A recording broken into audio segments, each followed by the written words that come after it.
Kalau pada sholat Jumat seorang imam tidak niat dia sebagai imam, maka tidak sah sholat Jumatnya. Walau ada khilafiyah di antara niat imam pada sholat Jumat bila lebih daripada 40 jamaah. Ini dalam satu masjid ada jamaah 200 orang. Maka khilaf. Atas kaul yang mu'tamad tetap dia wajib niat sebagai imam Jumat. Atas kaul sani dia tetap sunat niat.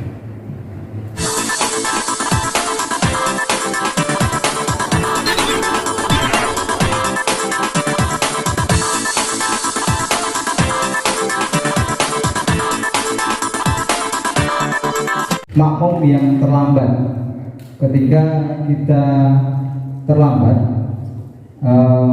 akan menepuk pundak dari imam yang akan kita jadikan imam. Nah, ada beberapa video yang saya lihat itu kita menepuknya sebelum sholat, dan ada juga saya lihat menepuknya kita tampil teriram dulu, lalu baru kita tepuk. Nah, kadang-kadang kata video tersebut, ketika kita menepuknya sebelum kita sholat, itu mengganggu orang sholat. Tapi kalau kita takbir dulu dan selesai, baru kita tepuk, baru itu sah katanya. Nah, bagaimana itu Ustaz? Terima kasih. Assalamualaikum warahmatullahi wabarakatuh. Waalaikumsalam warahmatullahi wabarakatuh. Ini seru ya. Ini ulang lagi.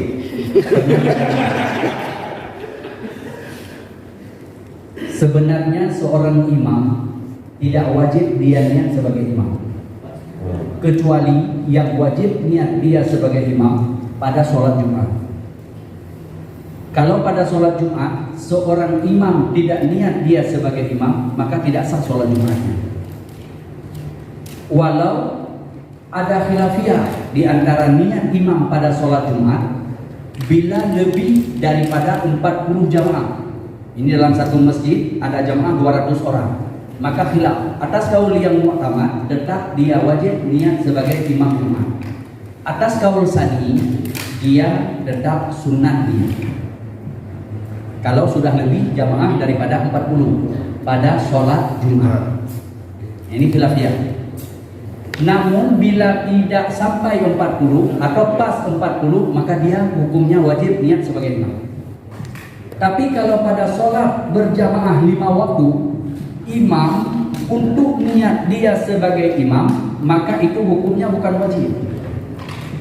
Dia hukumnya sunat niat sebagai imamnya, dan tidak wajib dia niat di dalam takbiratul ihramnya. Makanya sah seorang imam walau kita sudah 2 rakaat, imam ini sholat, kita datang ikut dia, maka di saat kita ikut dia, kita sebagai makmum, dan dia, oh saya sudah diangkat sebagai imam, dia niat sebagai imam, maka dia pun dapat pahala. Nah, lalu dibahas menyangkut dengan masalah tepuk dan tidak tepuk. Tepuk beritahu, tak tepuk pun tidak ada masalah. Karena bila kita sendiri yang datang, tetap kita berdiri agak dekat dengan dia, ujung kaki kita dengan tumit dia setara. Masalah tepuknya sebelum sholat itu benar, disebut kita mengganggu orang sholat. Tapi menyangkut dengan tepuk sesudah kita takbir, berarti kita sama-sama dalam sholat. Itu tiada mengapa, asal tidak lebih 3 kali bergerak, jangan nanti itu berarti kita batal sholat, karena kita sudah bergerak-gerak lebih daripada atau 3 kali berturut-turut. Nah, karena ada juga saudara kita, ini pernah kejadian di salah satu masjid di Kecamatan Sungai Beduk. Tapi jangan tanya masjidnya di mana ya. Kode etik. Ada salah satu saudara kita yang dia sholat sunat ba'diyah. Sholat sunat ba'diyah zuhur. Tiba-tiba datang saudara kita, saudaranya, yang di saat tengok, ini rupanya ini ada agak tokong dah. Jadi ujungnya dia ikutlah. Allahu Akbar. Rupanya yang ini sedang sholat sunat. Di saat dia tahu bahwa dia sedang ikut, dia maju ke depan. Rupanya yang makmum di belakang ini maju juga. Di saat dia maju, tahu dia maju lagi dia. Ujungnya mentok dengan dinding. soal sholatnya? Saya sholat sunnah. Sampai dia ngomong seperti itu. Padahal tidak perlu di soal sholatnya. Imam sholat sunnah, makmum sholat wajib, asal ada muwafakat pada sholatnya itu sah, tidak masalah. Tetap sah. Makmum sholat fardu, sholat duhur. Imam sholat sunat ba'diyah duhur. Nanti sesudah salam imam 2 rakaat, kita bangun lagi 2 rakaat lagi. Itu sah karena sholatnya muwafakat. Ada rukuknya, ada sujudnya. Yang tidak sah, imam sholat jenazah, kita sholat umum. Tidak sah karena tidak muwafakat pada sholat namanya. Ya, kira-kira jelas ya? Jelas. Ini adalah merupakan gambaran yang luar biasa ini. Tapi itu nggak perlu diganti lah niatnya. Yang mananya? Nggak perlu diganti lah niatnya ya. Bagi imam kita kayak tadi itu Pak Ustad. Pak Ustad lagi sholat ini, sholat sunat. Ya. Saya kira sholat zuhur. Ya. Saya masuk. Itu.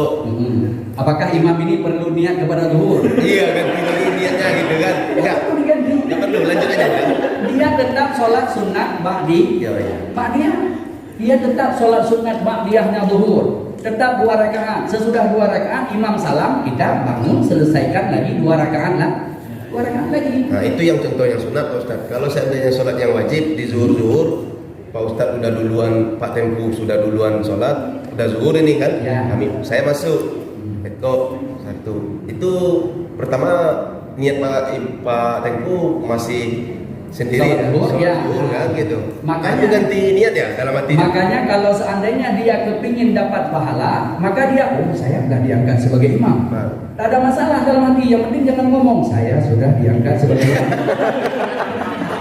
Tapi kalau dalam hatinya saya sudah jadi imam, dapat pahala dia. Dapat pahala sebagai imam dia. Walau dia sudah 3 rakaat, kita baru datang 1 rakaat kan? Nah, dia dapat pahala karena bahasa ajam dalam hati tidak membatalkan sholat. Tapi kalau bahasa ajam keluar bil qauli, itu batal sholat. Makanya kalau seandainya ada orang yang ngomong boleh sholat dengan bahasa Indonesia, sah katanya, itu sahnya sama orang tuanya. Ini harus hati-hati. Jangan sampai nanti kita tergiur. Karena kenapa? Syaratnya sholat salah satunya rukun qauli ada 5. Rukun qauli. Rukun qauli 5. Pertama takbiratul ihram, kedua baca Fatihah, ketiga tasyahud akhir, keempat salawat dalam tasyahud akhir, keempat salam yang pertama. Syarat baca itu dengan bahasa Arab. Itu syaratnya. Salah satu daripada syaratnya dengan bahasa Arab. Tidak boleh dengan bahasa ajam. Coba kalau bahasa ajam takbiratul ihram aja udah berapa ininya. Kalau kami bahasa Aceh, Allah Maha Rai. Kalau orang Indonesia, Allah Maha Besar. Kalau orang Padang, Allah Maha Gadangan. Ya kan? Nah itu pada takbirnya saja. Makanya tidak sah bahasa dengan bahasa ajam. Bahasa Indonesia. Wajib dengan bahasa Arab. Nah, pada rukun qaulinya. Qauli itu rukun bacaan. Karena rukun sholat ada 13 secara ijmali. Rukun sholat secara ijmali ada 13 dibagi kepada 3. Yang pertama rukun qalbi namanya. Yang kedua rukun qauli, yang ketiga rukun fi'li. Rukun qalbi 1 yaitu niat. Rukun qauli 5. Pertama takbiratul ihram, yang kedua baca Fatihah, yang ketiga baca tasyahud akhir, yang keempat baca salawat di dalam tasyahud akhir, yang keempat, yang kelima beri salam yang pertama. Itu adalah rukun qauli namanya. Rukun fi'li ada 7. 7 tambah 5 berapa? 12. 7 tambah 5 berapa? 12 tambah 1 jadi 13. Makanya rukun sholat secara ijmali ada 13. Mana rukun fi'li 7? Pertama, berdiri betul bagi orang yang sehat. Makanya tidak sah orang yang dari rumah berangkat ke masjid walau pakai tongkat sampai ke masjid dia cari kursi duduk baru takbir, itu tidak sah. Hati-hati. Tadi dari rumah dia pakai tongkat bisa ke masjid, tapi sampai masjid cari kursi duduk baru takbir, itu tidak sah.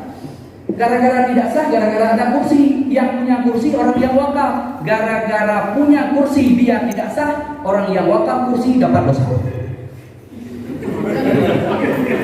Ada yang wakaf kursi?